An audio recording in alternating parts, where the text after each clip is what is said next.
masterful magician, empowering communications coach, I teach executives and leaders how to use their voice, how to share their vision, and lifelong entrepreneur, expertly weaving his skills into one mesmerizing message. The savvy businessman left university early to start an online magic school. His success earned him Australia's top young entrepreneur award. Please welcome Vinh Giang. I just want to show you the magic of the night. I just want to show you the feeling you can't. Great to see you all.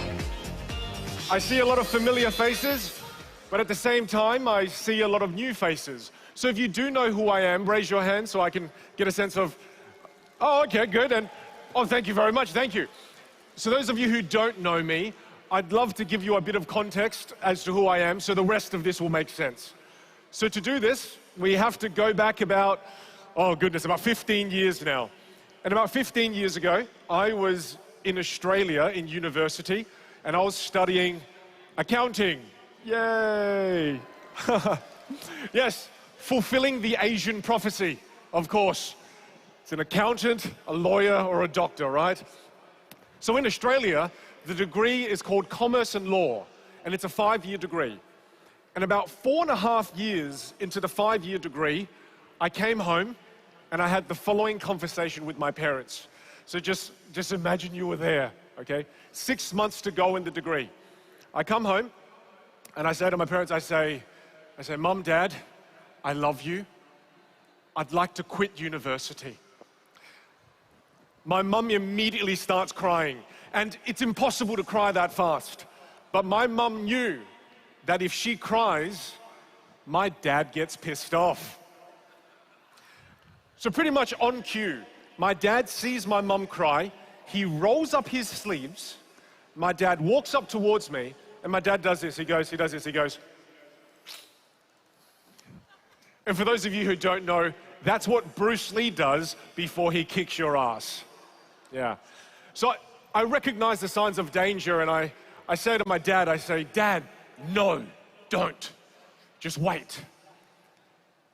There's 2 things I have to tell you. Dad, the first thing is, I've already quit university. And Dad, the second thing is, I'd like you to give me $100,000 so I can build a business on the internet teaching magic tricks. Let's just make sure we're on the same page here. I've just told a 60-year-old Vietnamese man who's been through the war, who came to Australia just to give his son an education, I told him I wanted to be Harry Potter. So my dad at this point was furious. He was looking to my mum for instructions, and now she's crying for real. And then he leaves me in the lounge room, walks over to my mum, grabs her by the arm, and then they both walk into the kitchen. And I'm thinking at this point in the lounge room, why would you go to the kitchen? Knives are in the kitchen. So I start to panic, and I'm thinking, what are they saying in there? Because I hear them whispering. My imagination goes wild. And this is what I'm thinking my dad's saying. My dad's most likely saying something like this to my mum. Something like this. Don't worry, honey, okay? Don't worry. We kill this boy tonight. Okay, honey, don't worry, okay? Tonight, me and you, we make another one. It's not a joke, but thanks for laughing. My brother was then born as a result. Not even kidding. And have a guess, my brother and I are over 12 years apart. Have a guess, what do you think my brother does professionally? He's a doctor. Yeah, what a jerk, right? So for a long time, my parents felt like they had one son, my brother. True story. But you see, about 15 minutes later, my parents gradually come out of the kitchen. And they say something I completely don't expect. Very difficult to surprise someone who's part magician, mind you. But they do. And you have to know one more thing about my dad. My dad is the oldest brother of 7 brothers. all boys in the family, and he was the one that made the decision to flee Vietnam during the war to find freedom for his son and his family and his children. And so you just got to know that about my dad. So then my dad, he comes out of the kitchen with my mum, and he says, he goes, boy, I didn't risk my life. I didn't risk the lives of all your uncles and all your aunties to try to find freedom, to then force you to do something you don't want to do. If it's magic, it's okay. And the most beautiful words he said then followed. He said, son, in this life, you still owe me one thing though. Do you understand this? You owe me one thing. You have to jump as high as you can in this life. And as long as I'm alive, I'll forever be your net. Yeah. Oh, thank you. Thank you. And so I tested the theory. You know, how strong is this net? How many times can I fall on this net? And you know, I failed more times than I can share with you. And I always start with this story no matter where I go in the world, because I'm so aware that I would not be who I am, I would not have achieved the things I've achieved in my life if it wasn't for the sacrifices these two people have made, my mum and my dad. And the thing is, I know you wouldn't have achieved the things you've achieved in your lives if it wasn't for the sacrifices your families have made, whether it's the families you choose or the families you were born into. So before we begin, can we clap it up for our families? Yeah. That's them there, that's mom and dad. Oh, brilliant. And some of you are probably thinking, you're thinking, well, did your parents give you the money? Did you start the online business? Yes, I did, and I never lost so much money so quickly before. But that gave birth to Encyclopedia of Magic. Encyclopedia of Magic is an online business that teaches magic tricks. You see, and I've exited that business now in 2019, and I spend the majority of my time now teaching public speaking, presentation skills, storytelling, and I teach it online through a program we call Stage. And that's what I do with the majority of my time now. But that's not why I'm here.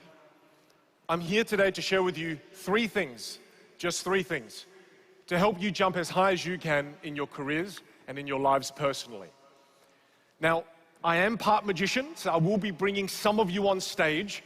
So let's just get one thing clear. Let's just get one thing clear. If I pick you, for example, and you look away, I can still see you. Okay, so please, let's make sure we're all on the same page.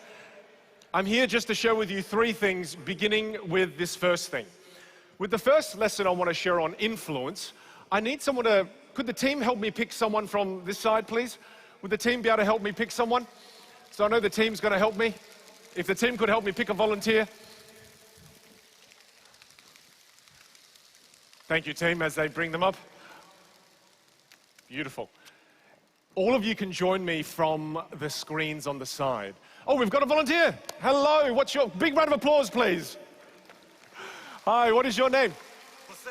Jose, lovely to meet you, Jose. Please do have a seat, Jose, thank you. So Jose, before I talk about influence, I'd love to show you a piece of magic that represents influence. And just for those of you who are sitting there, you can see, look, all the cards are different. Now, what's interesting is, this is one of the first pieces of magic I've learned. In the casino, Jose, the only time they let you touch the cards are when you're cutting the cards. And the reason the casino lets you do that is because no one can manipulate a cut. A cut is truly random. Does that make sense? Yeah. So Jose, I want you to take about half the cards and put it in your hand. Take about half and hold it in your hand. Good. Now here's the thing, Jose. I want you to just spread the cards out a little bit like this so you can get used to how the cards feel. Just spread them out and then close them up again just so you're comfortable, and close them up. Now, Jose, I need you to listen to my instructions very carefully. I want you to hold it in your hand like this. Good. Now, I want you to deal one card at a time onto the table. Just one, on top of each other like this. Yep, just one at a time, on top of each other. Good. Just to teach you this very carefully, keep going. And Jose, you can stop any time you want. It's up to you. You can stop any time. Are you happy that's a free choice? Okay, Jose, could you shuffle the cards in your hands for me? Shuffle them like this. Good. Perfect. Good job. Now, Jose, here's the thing. You can stop whenever you want to as well. Are you happy that was random? Yes. Okay, now spread the cards into 2 piles in your hands like this. Good, and hold it into 2. Now I'm going to copy you, Jose. You get to make a choice. Do you want the left pack on first or the right pack? Which one? The right. The right, let's both put the right pack on first, and then the left. Now, Jose, are you happy you shuffled the cards, you stopped whenever you wanted, Yeah. you cut the cards wherever you wanted, and you picked whichever pile? Yes. Okay, gather the cards up and hold them in your hand. Now, I want you to copy exactly as I do. 1 card at a time. Deal 1 here, copy here. Good. Deal 1 here. Good. Next one here. Good. Next one across. And keep copying me 1 card at a time. Keep going. Yeah. And you see, what I'm doing here with Jose, keep going, is a process in psychology they call matching and mirroring. And matching and mirroring suggests that if we match and mirror somebody's actions, we should be able to create similar results to the other person. Now, the thing that I want you all to acknowledge as well is that Jose here did every single choice by himself. He made all the choices himself, and keep going, all the way through, all the way through, all the way through, and to the end. Now, matching and mirroring is a powerful influence piece of wisdom because, Jose, I've been doing sleight of hand during this whole time. And I've been doing sleight of hand to achieve this, okay? But here's the thing. Jose, do you know any sleight of hand? Yes. You don't know any magic, do you? No. So, Jose, the question is, how did you do this?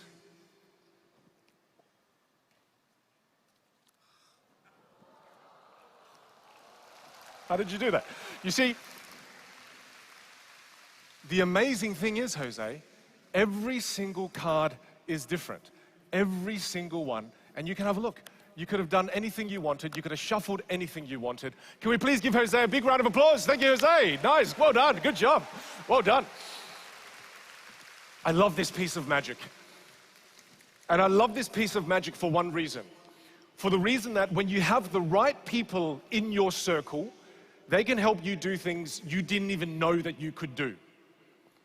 This is one of the most powerful lessons in influence that I've learned. And many of you have heard me say this before, but I'll share it with you again if you haven't. Because this is by far the lesson that I apply every single year, and it bears fruit. And the lesson is this. You are the direct reflection of the top 5 people you spend time with. That's who you are. You see, they've done extensive research on this, and you could take the top 5 people you spend time with, they average out your income, and that's approximately how much you make. And I'm here on this stage right now because of this very lesson. When I wanted to be a speaker, I brought speakers into my top 5. But this doesn't just work with your professional lives, it works with your personal lives. I'll prove it. So many of you don't know this, but I love archery. Absolutely love archery. And when I learned archery, I wanted to become a better archer. So I thought, how could I apply this same lesson? Well, the same thing. You're the direct reflection of the top 5 people you spend time with. Okay, I'll reach out to the gold medalist, Kubon Chan. So I thought, oh, I'll try to reach out to the gold medalist. And I sent him a DM on Instagram, and he never replied. That's okay, that's okay. I kept trying because I believe in this lesson. So instead, I reached out to Jake Kaminsky. And Jake Kaminsky now, because of the amazing world that we live in, I sent him videos of me doing archery, and he coaches me through the internet. And he tells me how to improve my form, how to improve the way I release the arrow. And the crazy thing is, he's my coach. He's not the gold medalist, but he's the silver medalist. And the crazy thing is, having Jake in my top 5 just for 7 days, look at the results. That was 7 days. Oh, thank you. I'm still not very good, but thank you. That was 7 days. I've been doing archery for over a year before this. And by having the right person, I was able to be on target. You've got targets for your professional lives. You've got targets for your personal lives. My friends, think about what skill you want to improve. Think about what attribute you want. And then bring the people into your top 5 who have those skills and who have those attributes. You see, then people ask me, they go, Vin, well, who do I bring into my top 5? Who? As you change your goals, you change your top 5. Now, I see some concerned faces. Some of you are thinking, I'm going to have to let my husband go. There's no room in my top 5. I can see a lot of the ladies going, oh, the youngest child must also go. No, please, keep your husbands, keep your children. What I'm referring to here is your professional top 5. Think about your professional top 5. And as you change your goals, change the people you have in your circle. I'll give you another example. Right now, I want to learn how to have maximum influence online. So I want this person in my top 5. I really want The Rock to be my top 5. You see, and this is a crazy dream, but I dare you and challenge you not to be afraid of aiming high. Because here's the thing, just 4 weeks ago, while I was in Texas, guess who followed me? It's so crazy. It's so crazy. He followed me on. I haven't sent him a DM yet because I'm a little bit scared. And I check every day, is he still following me? And I checked this morning, and he still is. It's okay. Thank you. So remember this. Remember this. If it is true that you are the direct reflection of the top 5 people you spend time with, what that means is you can choose who you become in the future by deciding who you spend time with today. Consciously craft the person you want to become. Don't leave it to chance. It's the first thing I'd love to share. Now the second thing I want to talk about is fear. I want to talk about fear. But before I talk about fear, I need to make you all feel a little bit of fear. So to do this, I'm going to play for you a video. So watch closely. Something that will make you do that is the infamous spike trick. We're going to raise the stakes a little bit. This time we're going to use nail. See the point right there. Someone hold up their hand. This modern magic trick increases the chance of injury and pain. An exponent of the spike trick is street magician Chris Korn, who places a metal spike under polystyrene cups and tries to avoid slamming his palm onto the spike even after they're moved around. Around a bit. Chris didn't understand how dangerous it was. While rehearsing, I mix up the cups and I see where the spike is. All right, and look, just so you know, there's no magnets, anything in my hands. I see him notice where the spike is because of how the trick works. Then he raises his hand real high and slams it down on exactly the cup with the spike underneath it. I'm just going to wave this.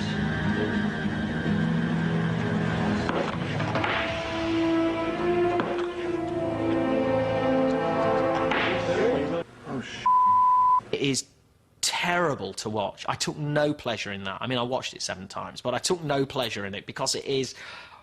Oh, God!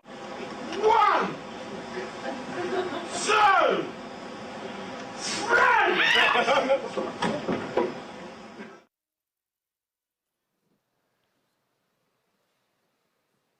And that's what we're about to do. I want to tell you this. And while I tell you this, could the team help me find a volunteer for maybe this side of the room? The team's got to help me find someone, so thank you. And let me tell you this. This piece of magic is the one piece of magic that has ruined more magician careers than any other trick. So, oh, hello. Give a big round of applause, please, for my volunteer. Hello. Lovely to meet you. Angela, lovely to meet you, Angela. If you join me over here, Angela. And Angela, I've got a microphone for you too. If you could stand just over here, please, Angela. And Angela, could you just confirm, I didn't talk to you today, you didn't know me before today, is that fair, into the mic? Yeah, correct. That's fair, okay, thank you, Andrea. And it was Andrea? Angela. Angela, there are 4 bags. I'm going to explain to Angela and all of you what's in the bags. You see this first bag, just a block of wood with a hole in it. That's it. This second bag, same thing, as well, Angela, a block of wood with a hole in it, same thing. And this third bag has the same thing, just a block of wood with a hole in it. That's it. And the reason I put the blocks of woods in these bags is so they feel the same as this one. This one is a block of wood and with a nail in it. So could you just on your palm, please? Does that feel real? Yeah. Just in the middle here, actually. Does that feel real? Yeah. Good, thank you. It's a real nail. So we're going to pop this now into this bag here. Angela, could you face the audience? Stand up here, face the audience. Could you close your eyes too, please? I'll put this in this bag. You watch me. I'll roll up my sleeves. Watch me very carefully. As I don't look at me. Look over there. Don't look at me. Now you see, right now I'm going to mix the bags up so Angela doesn't know where the bag is. So you can keep track. So watch carefully. I mean, right now this is easy. Right? This is very easy. It gets a bit more difficult when I do this. And, you know, a little bit of this and, oh, sorry, I should do this, really. And then one more. And I'll mix all four. And 3. So right now, no one knows where the nail is. So Angela, into the mic, please. You can open your eyes, Angela. Look over here now. Angela, a simple yes or no. Do you know where the nail is? No. No, good. So she doesn't. Now here's the thing, though. Some of you in the audience are still thinking, but Vin knows where the nail is. I do. So to make it more dangerous and to make it scary, I'm going to get Angela to pick which bag I slam my hand on. And whatever she decides, I will, as hard as I can. I won't have a choice. Whatever you pick will be the bag I slam my hand in. So Angela, this is bag number 1. This is bag number 2. This is bag number 3, and this is bag number 4. In the Chinese culture, pronounced sei, which literally means die. Okay? So would you like bag 1, 2, 3, or die, Angela? Which one would you like? Die. You would like die? It's a free choice. Good choice. Good choice. Thank goodness. Okay, good choice. Angela, now there are 3. This is bag number 1. This is bag number 2. This is bag number 3. Free choice. I like number 2.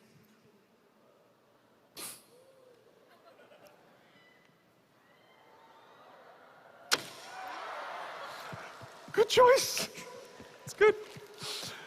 Angela, there are 2. This is where most people get it wrong. So Angela, a very simple question for you. Are you left-handed or right-handed? Right-handed. Right-handed? Then we'll use your left. Me? Yeah, it's your turn. So we'll use your left. Now, Angela, you're going to decide which bag you slam your hand on, because if anything happens, then it's your fault. Oh, wow. Yeah, exactly. Just for safety purposes for me, this is how I make a living. Now, Angela, here's the thing. This is bag 1. It's a bit more scary now, isn't it? Yeah. This is bag 1, this is bag 2. Which one do you want? It's your choice. Which one? Don't ask the audience. You've got to choose. Which one would you like? Number 1. Yeah. Are you sure? Yes. Okay, sure. That's your choice. It's your hand. Okay. So I'm going to place my hand on top so it does less damage to me. Oh. Okay? And just relax your hand so it does less damage to you. Oh. Okay. So we'll count to 3 and we'll go. Are you sure you want this bag? You can change your mind. Sure. You're sure? Okay, it's your choice. In 3, 2, 1, go. Yes, give her a big round of applause. Amazing. Thank you so much indeed. Thank you. And I'll grab the mic from you. Give her a big round of applause as she heads down. Big round of applause. Big round of applause. You see, here's the interesting thing. Here's the interesting thing about this bag. You see, for the last, let's say, 5 minutes, every single one of you in this audience has felt anxiety, has felt fear. What did you fear? You feared the nail in this bag. Do you know what's interesting about the fear that you felt, though? All of that fear is completely unjustified because I palmed the nail out since the very beginning. Yeah. How's that for a trick? Thank you. Thank you. I did this for a reason. I did this because fear is an illusion. You see, if you look to the slides up here, fear, we all feel it. whether you want to get back out there and share what you do, share your business ideas, share your vision for what you want to achieve in your life. We all feel fear when we do this. We feel fear. But how can you turn fear into something more useful like courage? How do we turn fear into courage? Fear requires one more ingredient before it becomes courage. And what's that ingredient that you have to mix in with fear? Well, Angela showed us what that formula was. She showed us what that ingredient was. The ingredient is action. You see, courageous people do not do things in the absence of fear. Courageous people feel the fear and they do it anyway. Thank you for the one clap. Thank you. Thank you. That's very kind of you. But that's the thing I ask you. So many ideas in this room will never come to life because of fear. And I ask you, courage is something you must practice. So when you feel the fear, do it anyway. And what do people fear most? What do people fear most? Fear of judgment. I'm so scared of what other people are going to think about me when I share with them this idea. They fear judgment, but the thing is, that isn't even real. Because there's a quote from Mark Twain that explains it all. And the quote is this: "You worry less about what people think about you when you realize how seldom they do." You worry less about what people think about you when you realize how seldom they do. We worry so much about what other people will think of us. If I do this or if I do that, they're not even thinking about you. They're thinking about their own problems in their own lives. So use this to free you from the fear of judgment. Now, I said there were 3 things. There's one final thing I'd love to share with you. And this final thing is something my primary school teacher taught me when I was 12. But we're going to try to do this with nearly 10,000 people. So I'd like you to listen to my voice very carefully as we do this. I'd like you all to stand, please. It's good for blood flow at this point. Thank you. Please stand. Good. Thank you. Now, as you're standing, I'd like you to face a partner of 2 or 3 people. Face a partner of 2 or 3 people. Face your partners. Have a look at them. Have a good look at your partners. Okay, good. Once you've had a good look at your partners, turn your backs so you can't see them. Turn your backs so you can't see them. Make sure you turn your backs. Now, with your backs turned, here is your challenge. I'd like you to change 30 things about your appearance. No, I'm kidding. I'm kidding. I'm kidding. I'm kidding. I'd like you to change one thing about your appearance. Change one thing about your appearance. You could take a shoe off. You could roll up your sleeves. You could take off your glasses. Just change one thing. Just one thing. I'll give you 5 seconds. 5, 4, 3, 2, 1. Face your partners. What did they change? What did they change? What did they change? Good. Okay, now turn your backs, turn your backs, turn your backs, turn your backs. Turn your backs, everyone. Turn your backs. Make sure you don't look at each other. Turn your backs, turn your backs. Now listen, with your backs turned, now I'd like you to change one more thing. But wait. Change one more thing, but this time be more dramatic. Okay, don't take off your clothes. Okay, but be more dramatic. I want the other person to know what you changed. Be more dramatic. All right, change one more thing, but be more dramatic. I'll give you 5 seconds. Good. Some of you are doing very well. Good. I'll give you 5 seconds. 5, 4, 3, 2, 1. Face your partners. What did they change?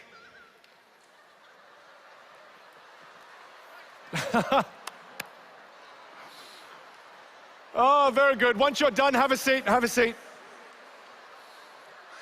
Have a seat once you're done. Have a seat. Have a seat. Have a seat, everyone. Have a seat. Have a seat. Have a seat. Have a seat. Have a seat. Have a seat. Have a seat. Have a seat.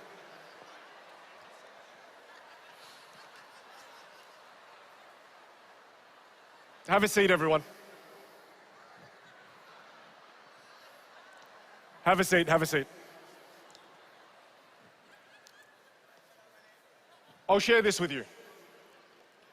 My teacher when I was 12 years old, her name is Miss Beecham. Miss Beecham did this exercise with my class, and right after she does the exercise, she looks all of us kids dead in the eyes and she says, anything is possible. And we were like, what? I think Miss Beecham's crazy. And then Miss Beecham said the most profound thing. I'm borrowing her words at this point. I'll say to all of you what Miss Beecham said to us. And this is what she said. And I'll ask you all the same question. Right in the beginning, when I asked all of you in this room to change 30 things about your appearance, how did you feel? Impossible?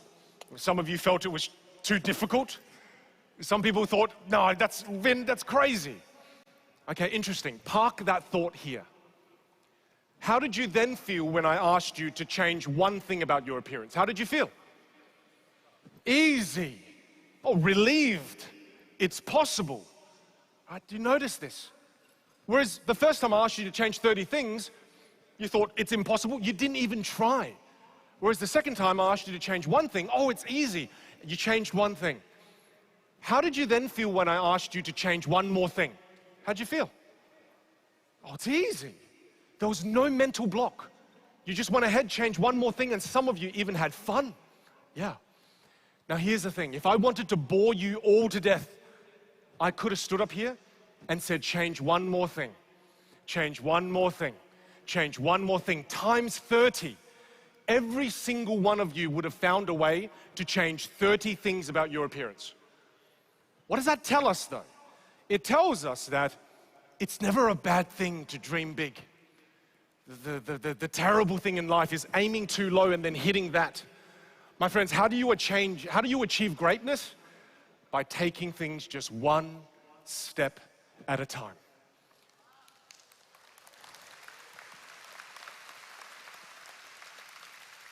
Regardless of where you are in this business, you could be sitting in this section next year. So don't hold this from yourself. Don't think it's not possible. It is. And I'll leave you with a quote from Steve Jobs. I love Steve Jobs. And he's got an incredible quote that I'll leave you all with. It's one of my favorite quotes since I was 15 years old. And the quote is this: those people in the world who are crazy enough to believe they can change the world, they are the people who actually do. Now, to make it relevant for you, those of you in the room who are crazy enough to believe you can change the world and that you too can achieve anything you desire in this life, then my friends, you are the very people who will do just that. Thank you, USANA. Thank you very much indeed. Thank you. Have a wonderful conference. Oh, my pleasure. Thank you, USANA. Thank